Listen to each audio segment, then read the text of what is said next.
Hello friends, আবারও একটা নতুন রান্না নিয়ে হাজির হয়ে গেলাম।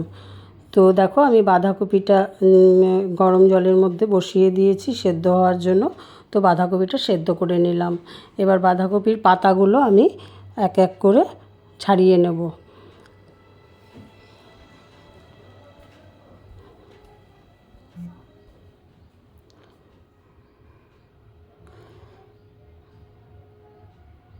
তো দেখো, আমার বাঁধাকপির পাতাগুলো সবগুলো ছাড়ানো হয়ে গেছে।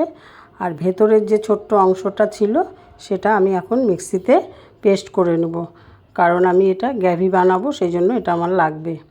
তো আমি তার মধ্যে আদা, কাঁচা লঙ্কা, বাঁধাকপির টুকরোটা আর একটু চিনি দিয়ে দিলাম, দিয়ে ভালো করে পেস্ট করে নিলাম। এবার আমি বাঁধাকপির পকেট যে বানাবো তার জন্য পুর লাগবে। পুরটার জন্য আমি কড়াইয়ে সরষের তেল দিয়ে জিরে আর হলো একটু হিং দিয়ে দিয়েছিলাম। তারপরে ওই আলু সেদ্ধ করা ছিল, আলুটা দিয়ে জিরের গুঁড়ো, ধনের গুঁড়ো দিয়ে দিয়েছিলাম, হলুদ, স্বাদ মতো লবণ। তারপর পনিরের টুকরাগুলো আমি ভেঙে ভেঙে দিয়ে দিলাম। তো সামান্য একটু জল দিয়ে আমি এটাকে এখন ঢেকে দেব, তাহলে পনিরগুলো সফট হয়ে যাবে। দেখো, আমার এটা প্রায় রেডি হয়ে গেছে। এবার উপর দিয়ে আমি অল্প চিনি দিয়ে দিলাম। তো এবার আমি এটাকে ভেঙে ভেঙে একসাথে মিশিয়ে নেব।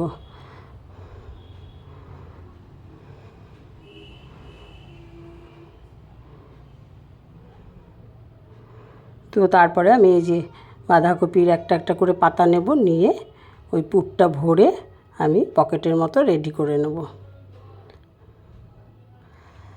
টুথপিক দিয়ে লাগিয়ে দিলাম, এই দেখো। তো আরেকটা করে দেখাচ্ছি তোমাদের। আমার ভিডিওগুলো যদি ভালো লাগে অবশ্যই ফলো দিয়ে পাশে থাকবেন।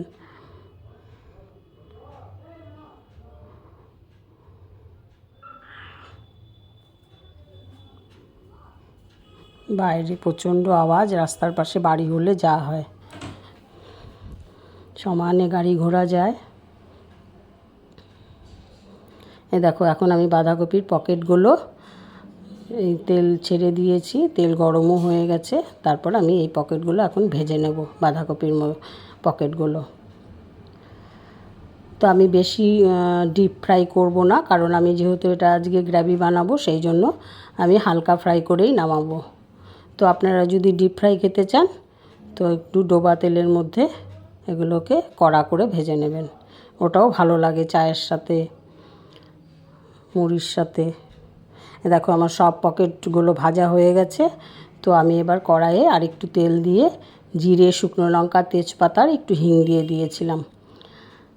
তারপরে আমি ওই বাঁধাকপির যে ছোটো অংশটা মিক্সিতে পেস্ট করে নিয়েছিলাম, আদা, কাঁচা লঙ্কার একটু চিনি দিয়ে, তো ওটা দিয়ে তারপরে মশলা দিয়ে দিয়েছিলাম, জিরের গুঁড়ো, ধনের গুঁড়ো এইসব দিয়ে দিয়েছিলাম, স্বাদ মতো হলুদ, লবণ। তারপরে একটু মশলাটা কষিয়ে নেওয়ার পর একটু ঘি দিয়ে দিয়েছিলাম। তারপরে আমি এর মধ্যে গরম জল দিয়ে দিলাম। গরম জল দিয়ে দেওয়ার পর আমি ওই বাঁধাকপির পকেটগুলো দিয়ে দিলাম। তো আমি এটা বেশি ফোটাবো না, 2 মিনিটের মতো ফোটাবো। দেখো, আমার রেডি হয়ে গেল বাঁধাকপির পকেট রেসিপি।